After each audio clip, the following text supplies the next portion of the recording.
kind of feels like the Jazz and Clippers play each other every preseason game. But really, it's just the fourth time in the last two preseasons. Blake Griffin coming off a 17.8 rebound performance. He gets it going early on. The Clippers at home with no Laker banners hanging or seen anywhere. Blake gets the tip in. 15 points for Blake. And then here pass it to DeAndre Jordan, who had 9 points for the Clippers, who led by 5.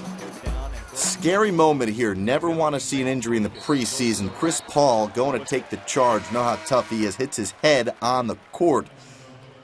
Paul would head to the locker room, but thankfully for Clipper fans, he would return and make a difference. We'll see more of him in a moment. How about Gordon Hayward? He'll be counted on big time this year for the Jazz. Big youth movement for Utah. 19.6 rebounds, 6 assists for Hayward. Chris Paul over to J.J. Redick, and he does what he does, knocking down a triple. He had 14 points. Hayward, one of those assists over to Derek Favors, who just had a monster game. Favors, 24.17 rebounds. That's why Coach Corbin's clapping. Jazz led it by 1 at the half. Chris Paul returned, and look at the handle. No point guard on Utah is going to be able to contain that. Paul, 7 points in the quarter. And then here, the league leader in steals a year ago, and a little trickeration on his way to 2 of his 14 points.